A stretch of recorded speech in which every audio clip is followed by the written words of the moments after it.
Welcome to The Lifestyle Chase, Season 2.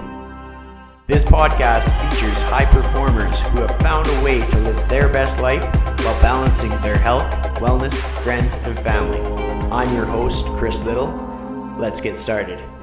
The Lifestyle Chase is brought to you by Yeg Fitness. Yeg Fitness is Edmonton, Alberta, Canada's healthy lifestyle community, creating and supporting active living for all. Check them out online at yegfitness.ca and on social media at yegfitness. All right, I think we're working now. Yep, technology is working. I'll intro us in and we'll get rolling. So, welcome to the Lifestyle Chase, and I have brought back the Stepbrothers from New York City. So, I'm going to get you guys to give your own intro. This is going to be the intro part of the episode, so you got to have it hyped up. It's got to be whatever you want it to be, essentially, but, you're in charge now. Whoa. All right. How should we take it? What direction should we take this, Cal? Stepbrothers is the most hyped, the realest, the craziest experience that one can undergo while also being very disciplined and structured and enjoying life. I would say that's pretty well said. Sometimes when one act goes and it's too hard to follow, you just gotta bow out. So I'll bow out. I'll let that take its place. But that's pretty solid. I stand by that fully. Yeah, that is awesome. So to give some context to the listeners, I've got Bryan, Baia, and Calvin Martin here with me today.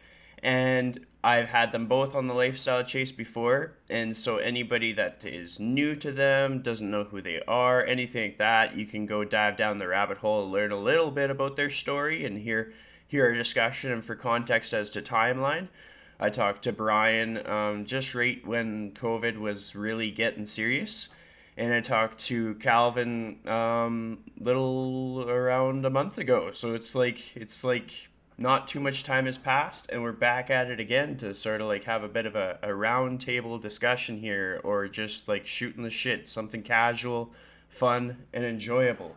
And with that being said, what's the coolest thing that has happened to each of you in the last week? Oh, Cal, you got to take the reins on that. The coolest thing that's happened to me in the last week. Whew. I'm going to have to say, I'm going to have to say that it is I consider him like a family member. But I met this individual because I used to coach him, train him at the same gym that Bryan and I used to work at back in upstate New York about 5 to 6 years ago. He just moved to New York City. He just got a job in the medical field, and he also happens to live right around the corner. So it's kind of like a cool thing. You fast forward 6 years later, and I get the opportunity to have him, close by, and just to see him grow. And it's a pretty cool experience for him. So I would say it's cool for me because it's a big deal for him. So I'm going to go out and say that. Hell yeah. Yeah, honestly, in the same realm, I feel like I'm trying to think, I just was away for the weekend, seeing some cool spots outdoors and doing a lot of adventuring, but it was kind of funny. So I was up in the Finger Lakes with a friend, and we're out by the lake, and we're looking at the full moon. It was beautiful. I mean, the weekend was amazing. There's fireworks going on all around the lake, and this girl sneezes, and a person randomly in the corner, on a bench is just like, oh yeah, it better not be COVID, whatever. And okay, that's casual conversation today. And we got, talking with this guy, and, come to think of it, 4.5 hours away from New York City, we're up in the Finger Lakes. This guy was used to be an instructor at Equinox, and he knows my cousin, because my cousin Scott Rosen, he's the CEO. And we got talking about he's like, oh, I love Scott, blah, blah, blah. We were chilling all night together. We hung out with him and his wife, drank champagne by the fire. I sent a picture of my cousin to my cousin of us two. And, we just, we're able to share that moment together with just a crazy connection, which I really value a lot. And I think it was really just one of those things that you can't put a price on. to be able to connect with random people that you have mutual connections with.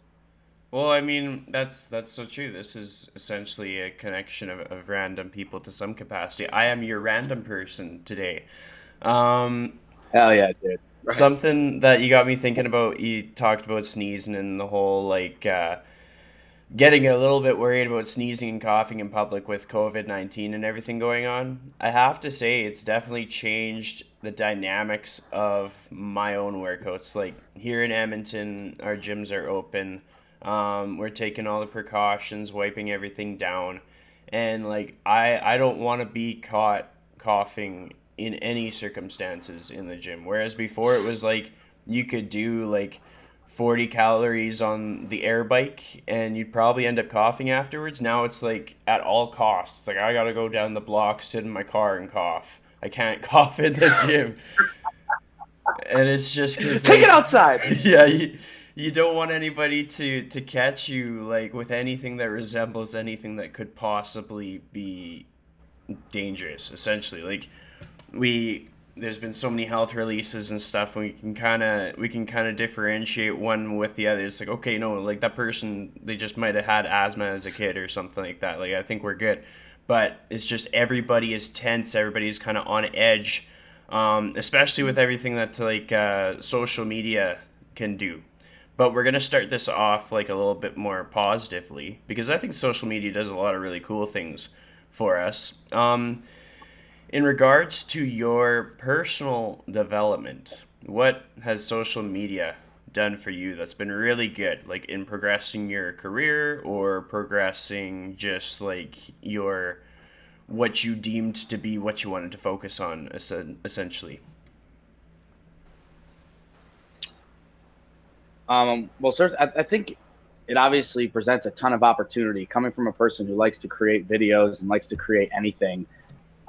15 years ago, or let's say just before YouTube, if you were a designer, if you were a photographer, this, that, and the other thing, maybe there was forums or very specific places where you could, put out whatever your work was, or try to network with people and sell artwork or just spread the word.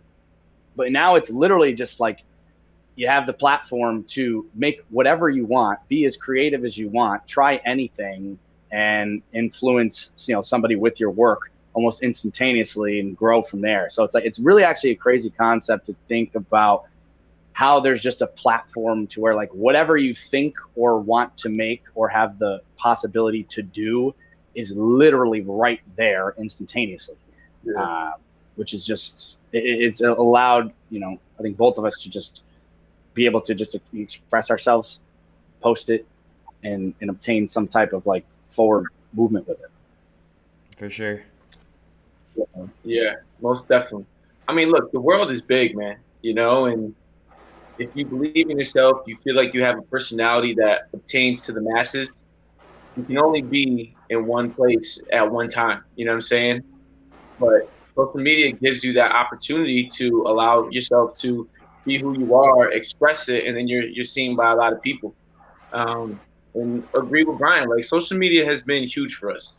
Now, we both personally say that we've needed to step back, or we felt like it consumed us? Fuck yeah. I mean, we're human, you know what I mean? But I think that we've done a really good job in understanding how we want to use social media. And like he said, like, being authentic, being our organic selves. So whether you see us on Instagram or you bump into us at the market, you're getting the same person. But I just think that social media, if used correctly and with a plan, with a strategy, I think it's absolutely amazing, and everyone should use it to their benefit. And I just think a lot of people tend to bash it because they don't necessarily have a plan as to why they have social media. In my eyes, there's two people in social media. You're either someone who produces or you're someone who consumes. And I'm not saying that there's an issue either way, but Bryan and I we've made the obligation to be people that produce. Not that we don't check and support our friends who, have businesses on social media, or of course I'm going to double tap my mom's post, you know what I'm saying? Of course I'm going to like that. Carol puts out fire, dude. Yeah, she's got fire, bro. I mean, you know what I'm saying? Posting up on Soho, shopping and shit, all that jazz. But ultimately, like, we want to be people who produce, create. Like, we want to be on that side. And I think it's been really well for us personally, and most definitely for Stepbrothers in the very early stages of our existence. So I like that, and you kind of covered a lot of things that are worth kind of diving further into. Um, with taking a step back from social media, I'll kind of share some context on my own side. I find that in my discussions with people, we at any point in a career, or no matter what age a person may be, whether it be from like the social standpoint or the like how we're feeling with our genuine like social connectedness, or perhaps it could be from like the career standpoint, like we see ourselves in this facility, we see somebody else in some other facility, or we see ourselves with this online business and see somebody else with their online business. Like with social media and producing content, like a person could see a group training service that always has more, or they could see a facility that has better equipment, or they could see that somebody that took a better booty selfie in front of a mountain range. Like it's just going to go on and on and on. At what point do you guys make the call to like take a step back and like just exercise those boundaries for yourself? Like where do you make the call to look out for yourself first? Well, yeah, the booty on the mountain range, it's realistic. With a motivational quote over top of it, yeah. For sure. That's the stuff that gets me going. Yeah, I was waiting. That's the reason. I knew you had something for that. Yeah, that's why I get out of bed sometimes. Sometimes I don't feel like getting up, and I see that, and I'm just like, you know what? Time to seize the day. Thank you for that. But I think, honestly, we're both, I mean, I think we've both been, on the opposite side of this, where you like look at things and, maybe feel like you have to compete or just, mimic.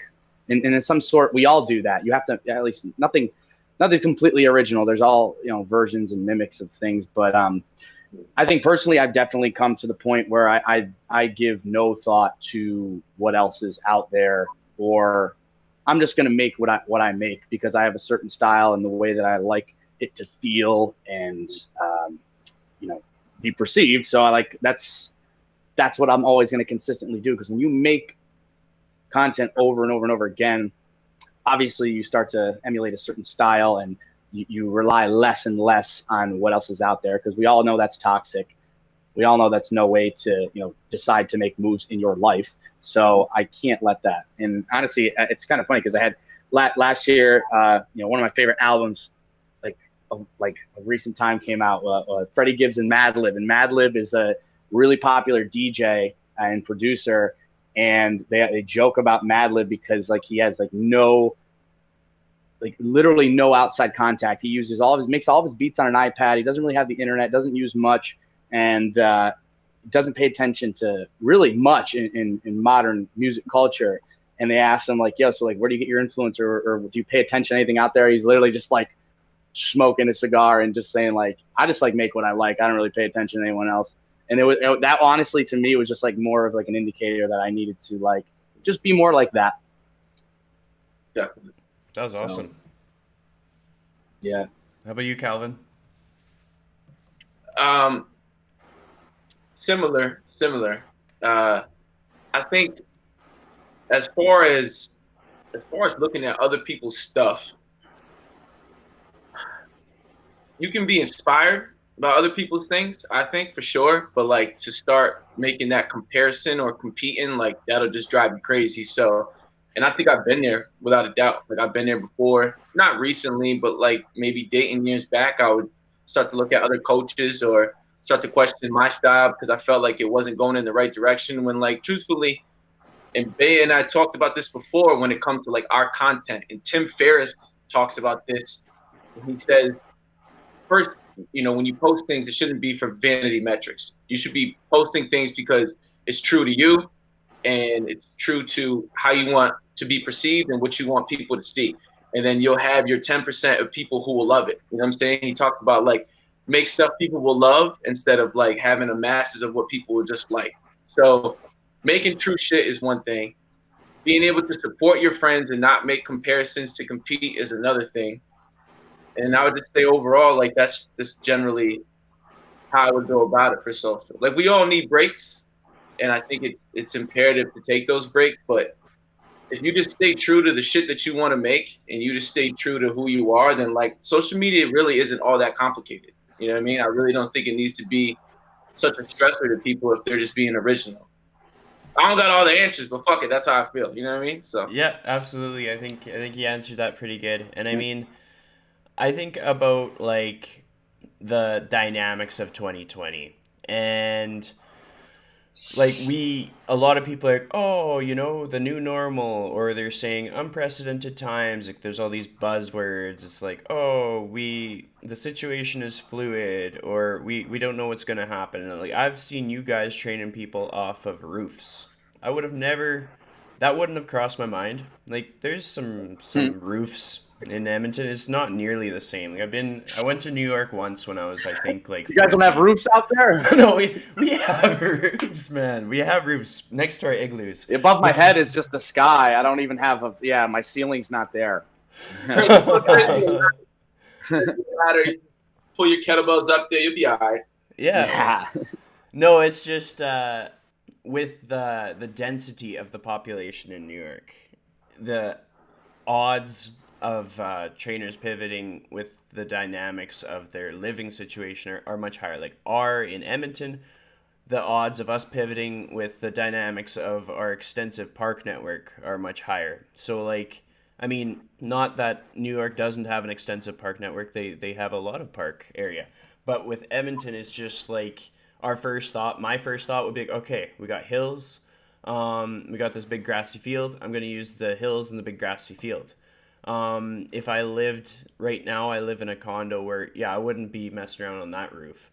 But if I was living in a bigger apartment building with like a area on the top and I could utilize that, I would be less likely to try that. I wouldn't even bother. And it's just because what my normal is doesn't fit that. And so this year has really helped me reflect on like, okay, I think I've been kind of out to lunch on what I think normal is. Like I think I might be limiting myself on what normal is, and setting like almost like walls around what I think is like realistic, what's not realistic, and that can just be like a person's hesitation to start a new business plan or to take a risk on themselves or invest in themselves.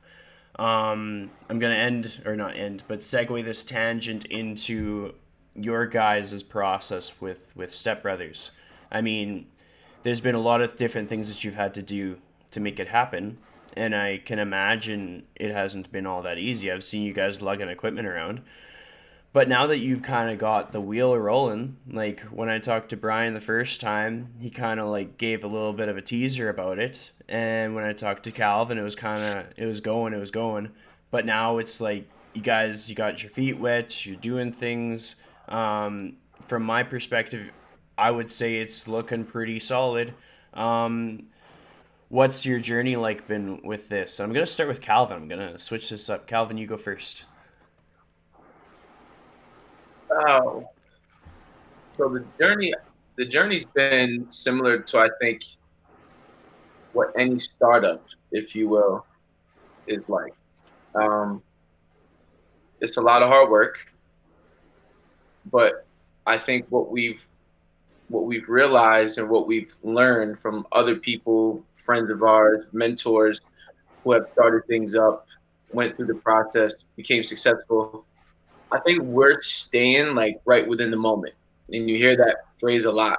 But so like obviously we're looking to succeed every day. Obviously we're looking to push out a kick-ass product and have a kick-ass impact, and we're doing that. But when it comes to monetizing and the success and all that, like what we're looking for, we realize that that's gonna come years from now. And I think we're okay with that. So like we're just staying within the day. We don't get frustrated. You know, obviously it's late nights, it's long hours. We're in communication with a lot of people.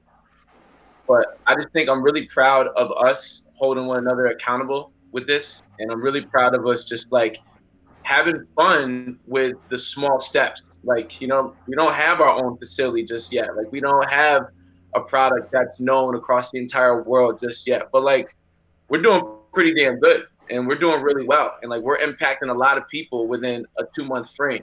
So I think the journey has been a lot of hard work, but like we're doing a good job of staying present. Totally. Brian's turn.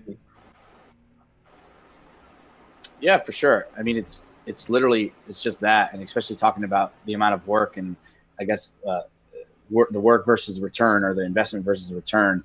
I remember there being a point where I legitimately thought to myself, like, making all this content, putting out all this information, really trying to curate a virtual community. Because in New York City, like, we've been here for both of us 5 to 7 or 8 years.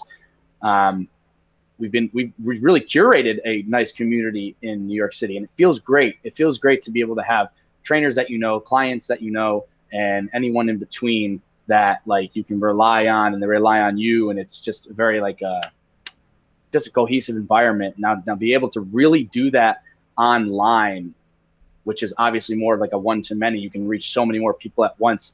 I just got this feeling where I was literally just like, I don't even care. Like, if whatever, what's the price going to be? What's this going to be? Like, I literally just thought to myself, I just want as many people as possible to be involved in this cool shit that we're doing, because I just think it's so fucking cool. So like, that's all I care about. Because the more people that get involved and realize how cool this shit is, because I believe it's fucking cool, everyone's going to have a lot more fun and be a lot happier. Like, but that's my mentality with anything I do. Like, I'm so happy with any of the work I make or any of the decisions I make. I'm like, yeah, this is it. Like, this is right. And this is fun. And people are going to enjoy this. So if everyone can kind of also, agree with that and opt into that, then we can move together. And that's really the whole purpose. It's fun. Well, I think that's a good segue to something that's important, is just like, if what you're doing isn't fun, why are you doing it? Like, you shouldn't be doing it because you saw somebody else do it. You should do it because you, honest to goodness, enjoy it. Like, be that the environment that you're in, the friend group that you're in, how you fill up your day. And like, you guys kind of talk about the process, like the effort and all that stuff. And I guess I'll share something that I've used to kind of get through stuff. Is like, I remember when I quit my old job to go into being a trainer, I just kind of set a dollar value in my head. And like, honestly, I just looked at what I used to make if I averaged it out per day, and then I was like, okay, come hell or high water, I have to make this amount per day, whether it's mowing lawn or training people or selling ice cream. Like, it could be anything. It doesn't have to be a rule as long as it's legal. I just have to make that amount and I'll be okay. So like, just taking it incrementally day by day. And so hopefully, like, I kind of hope this whole thing, COVID-19, taught people to just do it. Like, don't overthink what you want to do. Just go do it. And sort of believe in what you want to do. I'm actually pretty curious about the sticker mule thing there. I feel like it's an opportunity we could like do a little shout out or something. Tell me a little bit about sticker mule. Sticker Oh, yeah, Mule. Sticker Mule, let's go, baby. Yo, yeah. I gotta rep Sticker Mule, because Sticker Mule is near and dear to my heart. It's from our hometown in Amsterdam, New York. And basically the story behind this company, one of my best friends, I was the best man at his wedding. His father used to work for this company called Noteworthy. It was a paper company upstate in Amsterdam, New York. And another one of their very close family friends, family owned Noteworthy. So they're all friends. They work together. My best friend's father actually like kind of helped, raise and like, basically help out the kid of the family of Noteworthy. So they had a great relationship. Basically over, past, maybe it was 7 or 8 years ago, Noteworthy being a paper company, business goes down. It's not as valuable anymore. And basically they needed to pivot. They needed to figure something out. And they made Sticker Mule. And, I forget the dollar amounts, the amount of revenue they made in like their first couple of years. It was kind of insane. And now it's just blown up. But they've literally just turned into being the most functional, useful, personalized sticker company like out there. You go onto their site, you can get stickers, packaging. If you have a business, it would be stupid not to utilize these guys for marketing and personalization of your merchandise. They're crazy phenomenal, and again, close to the family, and it's just a great company. Well, I think it speaks to the value of making like cool connections. I mean, I always reflect on what I learn from each of my clients. I mean, when we're in this space, a lot of our clients are going to be up to some pretty cool things, whether they're artists or business owners or musicians, etc., etc., etc. And I get so much value from getting to talk to them and learning things from them. And it's a networking tool. Like we get to know people who are like the movers and shakers in the world, and then the people, like if we've really made a really meaningful connection with our client, chances are that's going to open up our world to all kinds of other cool people. Like maybe their friends need a trainer, or maybe their friends are up to something awesome. I know that one of my clients set me up with a bunch of masks, so I was like, sweet, like I'm sure glad that I have this client, because then I'm like infinitely safe in grocery stores. Wherever I go, I'm set with something that is sanitary, etc., etc. The next thing that I wanted to really dive down the rabbit hole with was so Bryan, your video production, is that called Bread? Like, is that the brand? Like, tell me a bit more about the brand of your video production. Bread. Yeah, man. I mean, I've always, for the past few years, I've started to do photography, videography, practiced it a lot. I put hours and hours in, and I used to have just a couple like random names that I used to call the company that I used to shoot for, because I used to do like strongman events and I used to sell the pictures. I think back then it was Calabasas. There was a couple of them. There was Calabasas Productions. There was Salvatore first. Yeah, because Salvatore is my middle name. My grandfather's name.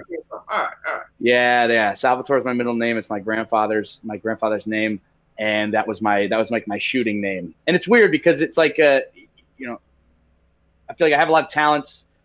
When I shoot, like I kind of just like don't want to be like, don't take a picture of me with the camera in my hand. Like I just don't. It's a weird thing for me. Like I just want that to be my one thing where it has nothing to do with me.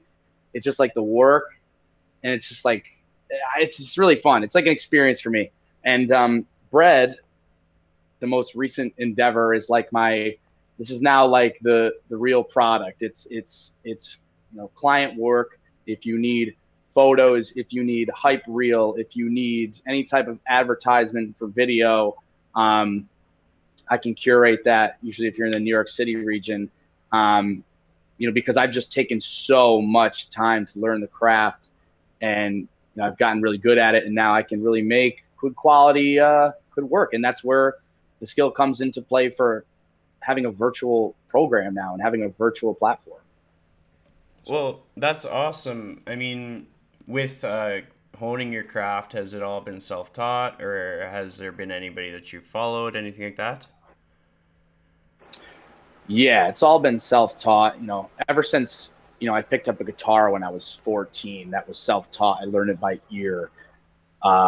Photography and videography, I've met a lot of real gunners that are really good in the game, and I've learned from them, but mostly just going through YouTube and, just taking it day by day, because it's just one of those things where if I'm really enamored by it, I just will keep on just going. I just like love to spend my time on it and just learning the small things. And I think I can attribute like a lot of the successes I've made to that, because it's just naturally how I'm wired. So, with that being said, what is the craziest DM you guys have ever had on, like, those collaboration DMs that we all get? So we're gonna start with Calvin. All right. We gotta talk DMs right now. This is gonna get terrible. Calvin, you go first. The craziest DM I got, Chris. Chris, I don't even know if we can even go there. Can't be talking about that, Chris. One being that I would have to like go. We would have to funnel through, because it's wild. We're talking DMs from the category of like business in the sense that like sometimes I'll go on my Instagram. It's like somebody wants me to be a rep for their apparel brand.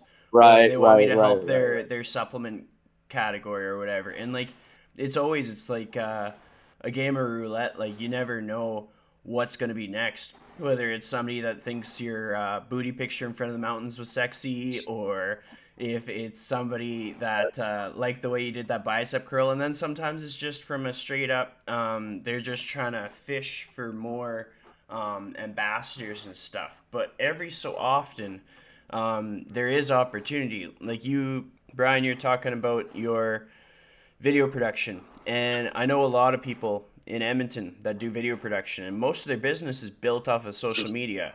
Like it starts with they get a free night at a hotel and they're doing the video production for like the King's Suite or something, and they get to stay there. And then somebody else sees that, and then all of a sudden they're doing video production for like a rental car company, and then all of a sudden they're doing video production for a clothing brand that they actually like something that they enjoy. So from that standpoint, Bryan, it's your turn now, and you don't even have to dive down the crazy rabbit hole. You can just talk about like from the perspective of like, has there ever been a brand that reached out to you that was like along the right lines, but just there's a bit of a disconnect when it came to values, like maybe a t-shirt brand where you didn't like the color of the shirt, or maybe it was like a watch brand and it's like you don't wear watches or something like that?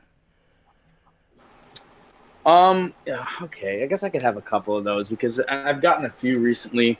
First, I will say the ridiculous one is because there's a lot of people that ask for like the feet and then the used shoes and the feet pictures. There was somebody who made a page and marketed themselves as a company that was trying to collect used shoes for like a big project, and clearly they just wanted them to probably smell them and lick them and just do what they would do with them. But they tried to market it as like, hey, we're like a we're an environmentally conservative brand, and we just really are looking to just collect used shoes and repurpose them. And no, you're not. You're not. You're trying to buy my shoes and smell them because I didn't answer you from that other weird account. Anyway, that was the weirdest one that I got that actually claimed that they were a company. Shit, like man. Yeah, it's crazy. It's crazy. I wish I could show you the picture. It was like some like weird shoe company. But yeah, man. I mean, I just got these facial products, these moisturizers and stuff. They have like good ingredients. I'm gonna try the deodorant. But a lot of I posted something about it yesterday, and people made comments like, isn't that funny? Like how they send you and they want you to try their product because they said you already have great skin. It's like, doesn't that make any sense? I'm like, yeah, it doesn't make sense. Like obviously these facial products really work. But the concept always never makes sense because I'm not someone who really needs it. But I could use it. But I don't know. Any other situations like that, you just get like random supplement companies who really just want to use like your platform and really not give you much. I think there was this company FNX or something, and they're like, hey, we want you to be an ambassador. Yeah. You got to buy like $100 worth of our products, but we'll give you 20% off. Yeah. But just post about us, and maybe people will think you're affiliated with us. But we're not going to give you anything for free. I'm just like, what is the point of this then? You really think I'm not really that worried about gaining exposure from a random supplement company that is bringing really nothing to me. So like that I really care about. So a lot of brands too, like and we've living in New York City. Ryan and I have been blessed to have clients or know people who are like high levels of marketing and branding and all that stuff. And just like once, especially if you're a startup company like us and like we're fresh, that's a good thing because like we haven't really been exposed or connected to any brands just yet. And like I think that's extremely important because the minute that we start, we connect ourselves to like this half-ass company in GNC slinging, fat-burning pills, and then we go ahead and we put it in our bio that 10% off. Use our code, and then they click on that page, and it's not credible. It devalues us, And again, like he stated, we've gotten quite a few offers for like different type of supplements and stuff like that, and it's no knock to them, but like we just consider ourselves at a higher brand, at a higher level. So like we want to make sure that when we decide to partner up with a brand, that it's something that we, one, respect and like, and two, will bring us equal value. So I mean, that day is definitely coming soon. We look forward to it, but we got to make sure it's the right fit. For sure. And I mean, I got something to add to that. So hopefully if anybody's listening to this, like I don't even know who listens to this podcast anymore. Like I have a general idea. I know like this episode we're going to have a lot of moms and dads listening to this cuz we're some well-supported boys here. Moms and dads. But like Amen. when it comes down to it, if I have new trainers listening to this, and you're getting these messages, like maybe you're getting the FXN nutrition or whatever, like the supplement stuff. I remember somebody that's actually working in the same facility as me.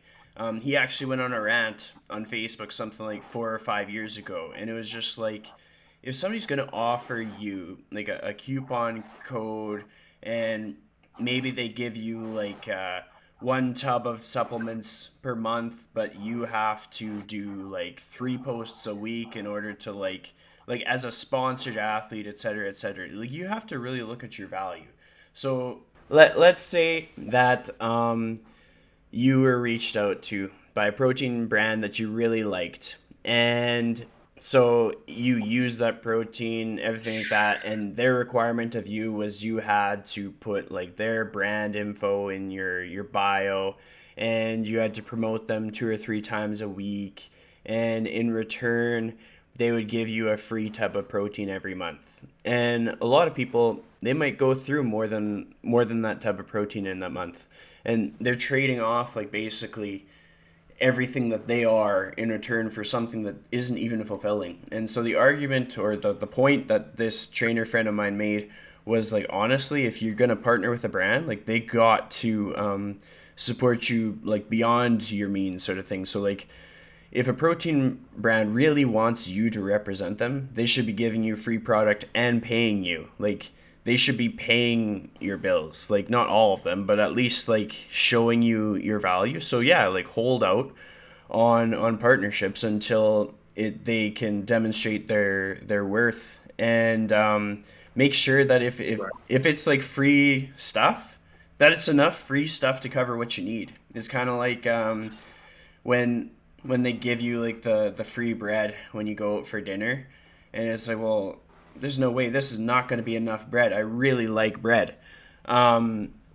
Similar example to that, just like really dialing it into like what you need. And one more add-on that I'm going to add to this tangent is like, have you guys ever read the book, the Mary Kondo book, The Art of Tidying Up?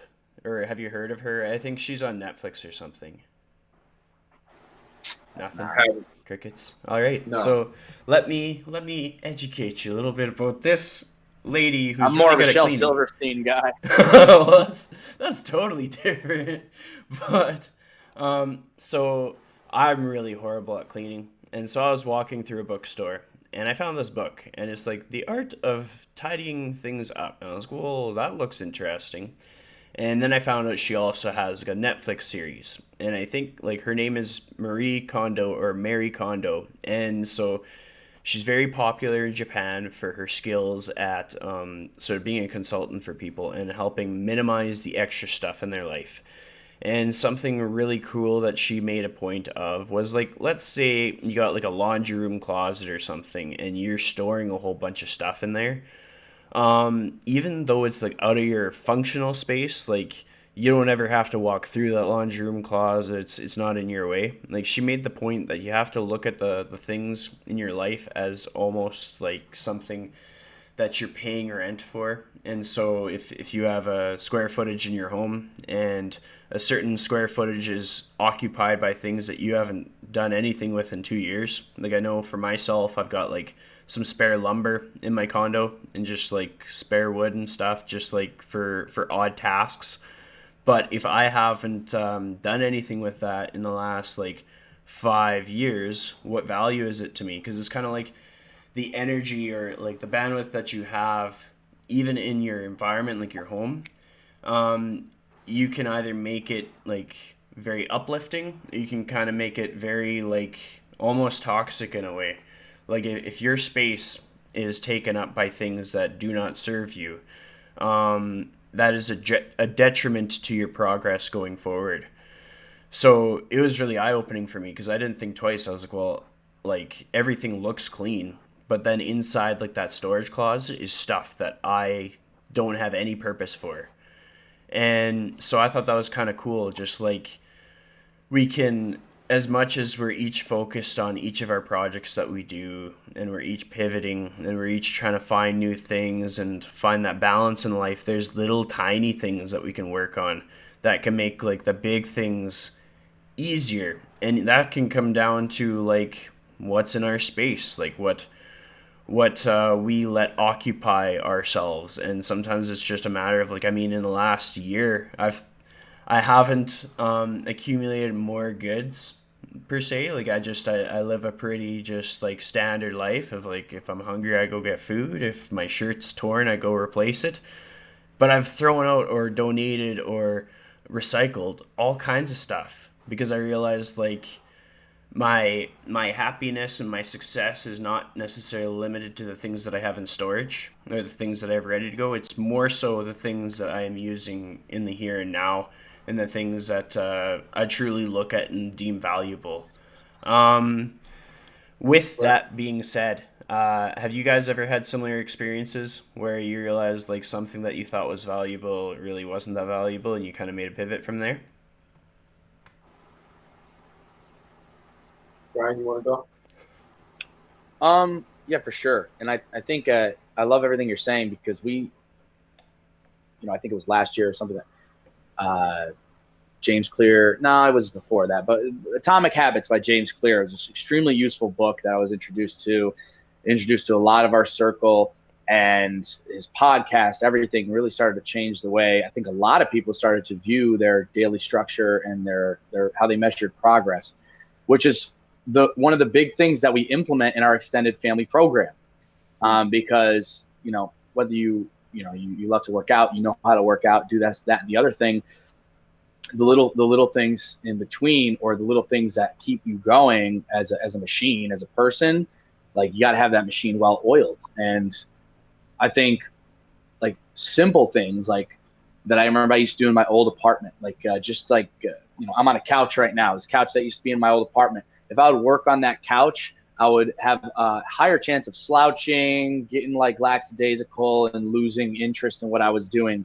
So I literally had to like think of that myself being a habit, being in this couch. I had to change that habit, change myself to a desk, and productivity increased because I just had to like, again, what was serving me and what was giving me more value was not this couch. It was something simple like that made a huge adjustment, or that made so much more progress in my life. But to say if I got rid of anything, I wouldn't say I've gotten rid of anything, but I just kind of like, I've only added on like with more things that I've been doing, but just recognizing the things that are a detriment to your progress is number one. And you have to look at these extremely small variables. And once you start doing that, then your life just becomes a lot easier to function. Totally. Calvin, your turn. Actually, I think he did a really good job of answering that. In comparison to like what you were saying, as far as like the storage and stuff is concerned, like I think like one trying to find choices I have to make, a day. So even if it's something as simple as just like going through the closet and just hold on to articles of clothes that we don't necessarily need, and we always think like, oh well, we may wear that one day or whatever. It's just one of the biggest things I've done was just like trying to reduce any external clutter. Like I've always been like a neat person. I like my stuff. I'm pretty OCD. I like my shit organized. But I just realized that like those decisions in the morning, like when it comes to like putting on your clothes and stuff, like if I could just make that a very short, minimal process, boom, then like on to the next. So I try to just reduce the external clutter, and it makes me feel like I'm able to just my decision making is easier throughout the day, and I don't feel like I got a whole bunch of other like external stresses on me. So something very small, but it makes a big change. Now I can't remember. I think it might have been. I reference Tim Ferriss a lot because I like a lot of his shit. I think it might even been him who mentioned that in one of his pods. So yeah, if you can like better curate your personal space, it's always going to leak into positivity in every other aspect of your life. Like people don't think about that. How can I just make my immediate space the most efficient as possible? Less clutter, paying attention to the small things that make me demotivated, or like simple as going on your phone and losing focus. How can I just make my immediate space as efficient as possible and comfortable? And that's all you have to pay attention to. It's so true. I feel like a lot of people. No, I just feel like a lot of people, they have jobs that are already stressful, right? And then so they come home to an unmade bed. They come home to papers all over their work office desks. They come home to maybe a basket full of laundry, and it's just like, yeah, of course you're going to have a fucking stressful day. Like you just went to work. You just had a whole bunch of decisions to make at work, a whole bunch of tasks to complete at work. You came back, and then like now you just have even more tasks, and it just goes back to just like being simple, just like taking care of those things. I feel like just like we're all agreeing on, but like I think we try to over stress it or try to make things too complicated. Like literally taking care of your own space, taking care of your own self is going to help and translate over into like things outside, So yeah, simplify. Yeah, like even like for guys, all of that stuff matters. Like, and the more you care about it and like invest in like little things like furniture, what type of furniture you want. Like, I feel like a lot of guys don't think about that, especially growing up. So I think the quicker that you can adopt that, people are going to just be like, oh, wow, like I expect there to fucking be Bud Light cans all over your place, like a little frat boy and your fucking ZBT paddle on the wall. I've had people say that about me in the past. I'm just like, yo, what the fuck? Is this really how people think of me? Like, no. I got a West Elm couch that I got for free, by the way, and I got nice candles from Anthropology. Okay, thank you very much. And I got a fiddly fig and a bonsai tree. Money. Thank you. Candles Thank you. are money. Look, right. All the listeners, especially fellas, let's just have a quick conversation. If you fellas, if you've been a little dry lately, you ain't been putting any numbers on board. It's probably because you don't have an Anthropology candle. So my good brother, I need you to get online. I need you to order 2. You put one in your closet and you light one up. Check back in 2 weeks. Guarantee some shit will change. Stepbrothers told you. Just invest in those things, man. It's important. Just saying. It's easy, baby. Oh man, that's awesome. Because it's funny, like this episode, we're gonna have a few issues with our technology because I cut out, my internet cut out, and then all of a sudden the video capture that cut out too. But I got it back rolling for that moment. That was perfect. Good. Great. So yeah, just like when this episode is released, there might be a few hiccups, but that doesn't mean that we can't give our advice for the day or the challenge for the day. And so I'll ramble a little bit just to kind of give you guys some time to ruminate on what each of your respective challenges for the day would be. I'll give some backstory to it just to kind of give you some firepower. So here's the thing. I've been doing these challenge of the day for the last something like 30 episodes or so. Like, as the lifestyle chase has progressed, I have thought about like, okay, what can I do to engage people, or what can I do to increase impact? And some of the most common challenges has been like reaching out to somebody and telling them what they mean to you, or telling people that you love them, or doing something outside of your comfort zone, etc. And then it's like I never see the engagement. Like I have a good feeling that like people are doing the thing, and I'm like, but let's start like a ripple effect. Let's see something happen. And so, as part of your challenge, whether it be your community or my community, I want you guys to kind of like light some fire under people's butt with your challenge and like getting them involved. Perhaps it could be just like something that you want to see more of. Maybe you want to see more funny videos, or maybe you want to see more people buying their candle, or et cetera, et cetera. So that's what I'm gonna just pause, because you just said the exact thing that I was thinking about. You said something to light the fire under someone's ass. And I think the one big important thing that me and Calvin exhibit is the fact that there is no singular thing. It is the way we want to put ourselves out there is to ignite a fire under your ass. Our relationship with each other, the way we treat other people, the way we do things, the content we put out, the hours that we put in, that needs to ignite a fire under your ass. I believe that our entire purpose here is to just ignite a fire under your ass, in whatever it is, to take chances, to do more, and just to work harder, because we're going to always outwork you. So if we're going to do that, and we're going to also lift up all the people that we can on the way, your job is to get a fire under your ass, because that's all that matters. You know, it's effort. You know, there's a lot of things you can learn along the way, but you need to put the effort in. And Stepbrothers is going to make sure you ignite that fire under your ass. Amen. Damn, that's good. Well, that's mic droppage material right there. You know what I'm saying? But that's what it is. You know what I mean? A lot of people look for the individuals, like the things that me and Cal do. If we can't get you off your fucking couch, then I got to work harder. And that's the life I'm fine with living, because it's invigorating. And I know we can both say that. That is awesome. I like that. As far as the daily challenge of the day goes, we're going to start off with Calvin. What are you going to dial it into? What do you want people to do more of today?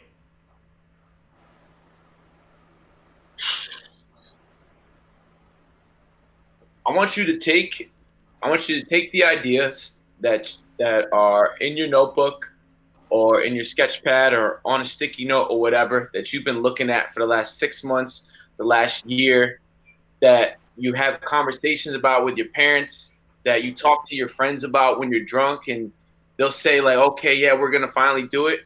Take those ideas, okay, and let today be the first day that you put them into fucking action.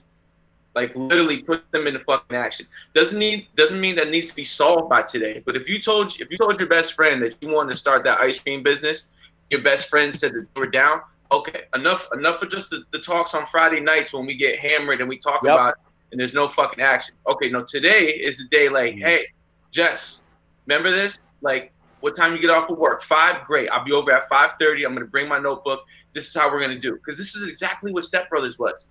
We talked about it. Yeah, we had busy lives, but nobody cares. Nobody gives a fuck about that. All the people that we listened to on NPR, How I Built This, they're just like us, man. They're regular fucking people that had ideas. You know what the difference was? They acted upon it. They met together and acted upon it. So enough of the fucking dragging on.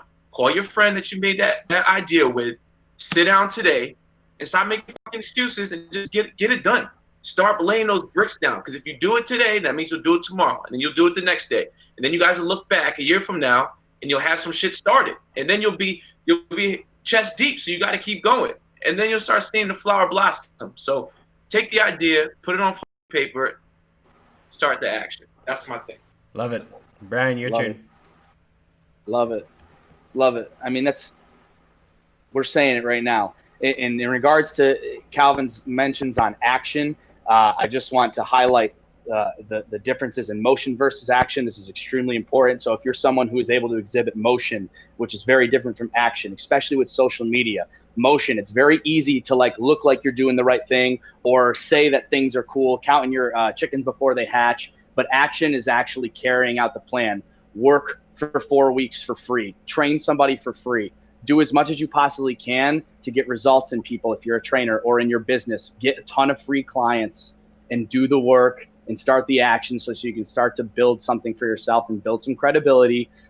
and get out of the motion phase. There's a motion phase where you feel like you're doing it and people are talking about it, but you need to emulate the action. The action is most important. So please, if this is the one thing I'm going to tell you to do, it's just take action and talk to the person that you may not feel comfortable talking to, devise a plan, push somebody into the position that you need them to go for them to get the progress that they need, whether it be from your business or if you're a trainer, and just start. You have to start. Amen. That was good. Amen, man. Awesome. And that's going to wrap it up for today's episode. So thank you guys for joining me. Beautiful. Thank you. Thank you, Chris. Always a pleasure, brother.